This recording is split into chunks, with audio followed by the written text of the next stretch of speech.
What's up? It's Ben Milliken here back for Mystery Tackle Box. You guys can see back behind me, I got the boat launched. I'm out ready to do some dang fishing, some summertime fishing.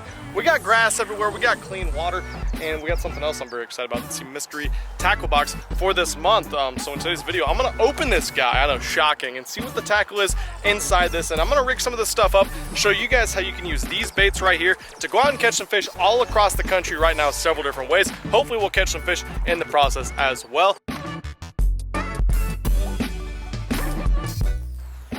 Okay, let's see what is in this month's box. Pretty jacked to start fishing, to be honest. I'm gonna just kind of roll through these pretty quick. We got, oh wow, quite a bit of versatility in our box this month. Looks like we got a 𝗙ecie𝗯𝗶𝗹 hammer stick. That looks like a kind of a soft plastic jerk bait. Might be a good drop shot bait as well. All-time favorite, a 𝗙ecie𝗶𝗹 spinnerbait. Should be good along the weed edges here. Strike Pro, oh man, look at this guy right here. The gill raker. You guys know I love swim baits if you're over on my channel watching. Look at that little guy. That looks a lot like the bluegill these bass are busting right back here behind me. That guy's getting tied on. Oh yeah, this is awesome. We got a 𝗙𝗍𝗋𝗋 trailer hook. Mystery Tackle Box loves to throw stuff in that goes along with baits, and of course that's going to go really well with the spinnerbait. The spinnerbait trailer hook's going on the spinnerbait. Shocking, rocket science. Next bait up. This bait keeps coming in clutch for me. I've used this several times in the previous videos, but this is the Lucky Craft 1.5. It's in a see-through gill pattern. It's called Flake Male Gill. I think it's awesome. Bluegill the main forage here, so I'm going to show you guys how you can go catch fish using that. Oh, this is a bait I haven't used in a while. Actually, not since it was nice out. We're finally in the post-spawn phase here in the Midwest, and this guy is going to be awesome. It's the Runt, the Carl's Bait and Tackle Runt. This is a wake bait, so I'll show you how to use that as well. Let's get these baits rigged up and catch some donks. All right, so first thing I'm noticing, guys, launching the boat out here today is we got a ton of this right here. We got grass that's growing up here in Nebraska. It's not super thick stuff, so it's not like punching thickness, but we're definitely going to be fishing the majority of the baits around the edges of these grass beds. And the first one we're going to start off with is something that's probably a little bit different than most of you might do, and that is we're going to rig this llama stick, this bait right here. We're going to rig it just completely weightless and weedless on this little EWG hook. Actually, that's not even an EWG, that's a regular wide gap hook. It's like a 3/0 hook.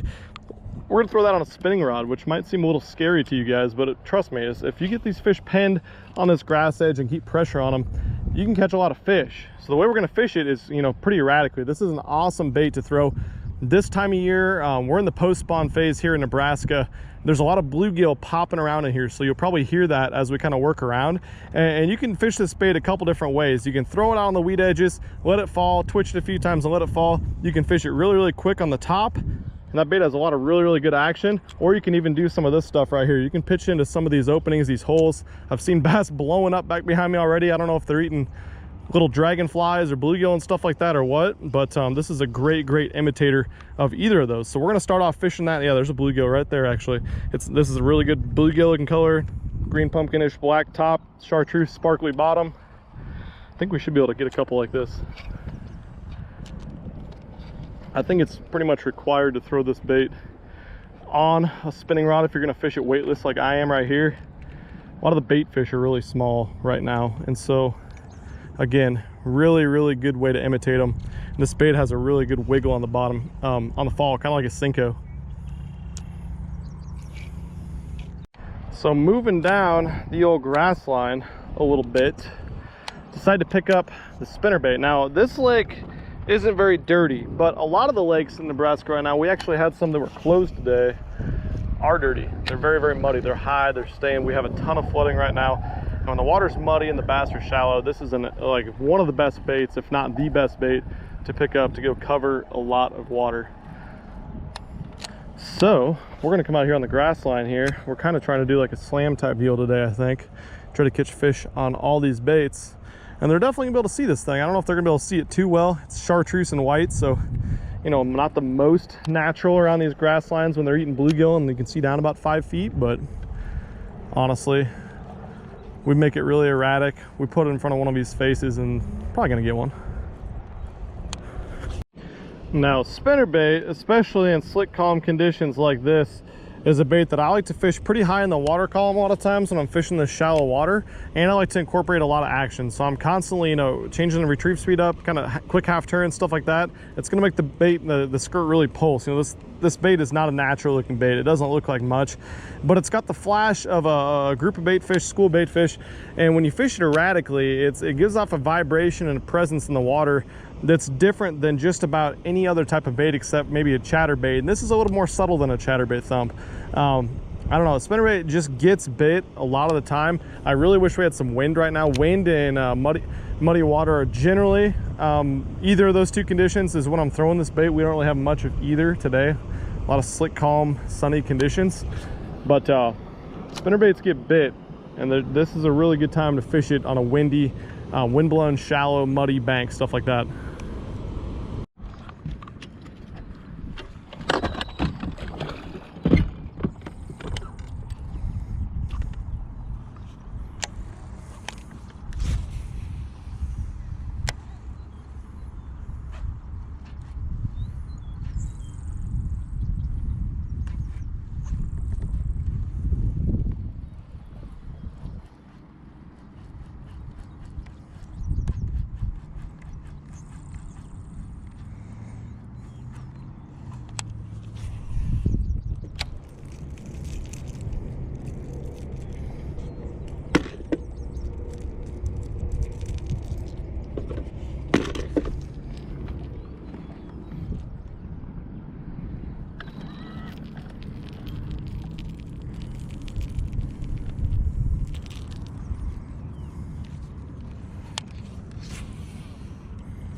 Okay, that's a giant. Just ditched the old spinnerbait for something a little more natural. The old Strike Pro gill raker. That was like my first cast with it. And this absolute dinosaur, gargantuan, that just flopped on the floor here. It's about a 5-incher. Just ate this guy. Not the right size, but that was pretty cool to bite. I flipped it up there in a little grass hole. I was just kind of working down this grass edge with spinnerbait, not even getting followed. First cast with that dude, and boom. It's like I was saying a little bit ago, more natural bait is going to be key in these pretty slick, calm conditions, along with the high sun, bad time of the day. But hey, we're learning. We're catching fish on natural baits. That's probably the first fish I've caught in the Strike Pro gill raker. And it's actually, even though it's a swim bait, it's a really light bait. And so I'm just fishing on my little 7-1 medium heavy bait caster, 15-pound fluoro all around rod, and that's going great. So we just came up to this jetty, and so my natural thought was, as long as there's no grass, as long as there's as much anyways, try bouncing this guy off some of these rocks. There's the only spot on the lake there's really any wind, and there's not much. My ideal scenario to throw this bait would be some cleaner water, riprap, some wind blowing into it, and some clouds. That's when I think a good time to pick this bait up here would be the Lucky Craft 1.5 square bill in that really nice natural bluegill color.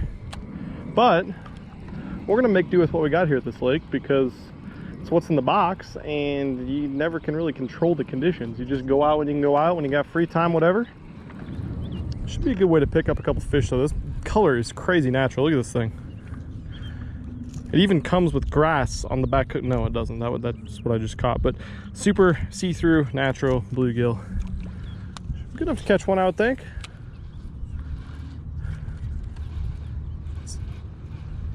And again, the way I'm going to fish this bait, since I greatly prefer to throw crankbaits in the same type of conditions as spinnerbaits, is very erratically. I'm going to try to make as much contact with the grass, with the riprap, the rocks, everything as possible. I'm going to constantly change the retrieve speed up, you know, do quick half turns, pop the rod tip quite a bit, kind of fish like a jerkbait a little bit, really mix up the cadence, because these fish are not going to want to chase with the conditions like they are right now. So we want to, you know, really mix things up down there, buzz it past their face, and not really give them an option whether they're going to eat or not. They're going to eat. You have to. It's not your choice, fish. Okay, that might be bad one. I actually backed out just a second ago. I saw a little rock pile on the down scan. A little bit better fish, better than my little minnow I just caught a second ago on that swim bait. Yeah, look at that big old post spawn frame, tiny rest of his body, big head. Here, we'll put the head up to the camera like that. That way he looks really massive. But another guy right there on the old 𝗙𝗹𝗹𝗶𝗹. Like I said, not the most ideal bait for these conditions, but I found something right up there that is good for these conditions, and that's fishing a little bit offshore on some of this man-made rock piles, brush piles, stuff like that. And so I kind of let my bait go down. I slammed it down, and it ran into one of the rocks, and I was twitching it, and then I did like a straight retrieve, and that, okay, look at that, we got another fish. We found the fire spot. You guys could drop the poles in the video, that'd be fantastic. Oh God, look what we caught here. It was a walleye. All right, there's walleyes down there too. The elusive Omaha walleye. There's like 7 of those in the entire eastern Nebraska, and we just hooked one on this rock pile. That's how you know it's a good crankbait. In all seriousness, what I'm throwing this guy on is my typical crankbait setup for 1.5 square bill. I've really honed in on this setup, but 7-foot, medium heavy, moderate fast graphite rod. I love to crank with graphite. You guys know that if you watch some past videos. 6:3 gear ratio. I think it's a 𝗙𝗎𝗋 speed spool custom. It's the white one. I've been really happy. I really like these knobs on it. 6:6 wait, no, 6:8 so pretty decently fast.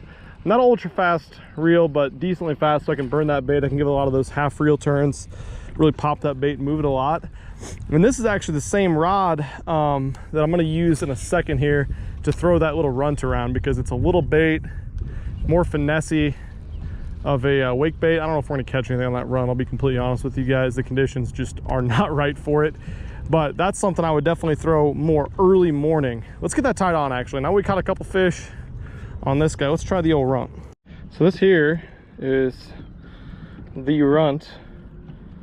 It's called a runt because it's little, I think. I didn't name it, but runt wake bait is a wake bait. Shocking, I know, but kind of like a minnow slash shad bug, jitterbug type profile. Got the little feather treble on the back. There's a good little bluegill imitator though. Ideal conditions when I throw wake bait is submergent vegetation, low light conditions, early morning, stuff like that, to where you can throw this bait over the top. It makes that kind of bulge in the water as it comes through the water. And those fish, especially pre-spawn, post-spawn, at any time. Oh, did we catch one? No, that's grass. I never caught a fish before, so I don't know what they feel like. But anytime you get those conditions with aggressive fish, this is a nice subtle way to catch some of the fish that might just kind of swipe at a frog or wake it or something like that and not get the bait completely. This is a more natural bait with a wobble. Obviously, a frog doesn't have any wobble. You can walk it and whatnot, but that's when I throw wake baits. Kind of a very specific bait in time, or really clean water. Clean water is another time when this bait will really excel, because it's small. It doesn't have a lot of sound to it. It's a pretty quiet bait. All it's gonna have is that really tight shimmy and that wake on top of the water, and they'll come up and just kind of roll on it. That's a way, when you're fishing a lot of this stuff, this submergent vegetation, you're getting a lot of blow-ups from smaller fish, or you're not catching a lot of good quality. It's a way that you can go through an area and pick up some of those fish, especially if you're a tournament guy, that are, you know, not significantly bigger, but maybe a half pound to a pound bigger, just because they're more dialed into a natural presentation. And that's when I like to throw this guy. Okay, just pulled the boat out of the lake. Hot, sticky, nasty, not the conditions we wanted, not the size of the fish we wanted, but we did go out and catch some fish on the baits in the mystery tackle box for this month. So hopefully you guys can go out, use some of the tactics, the tips that I showed you if you have the same type of conditions, those tough, slick, calm conditions, and grass lines. A lot of places in the country, of course, have grass. In the Midwest especially, we're in the post-spawn phase. Any of those baits, those presentations, we'll get out there and catch you guys some fish. But don't forget to go subscribe to Mystery Tackle Box. Catch you guys very soon. I'm out of here.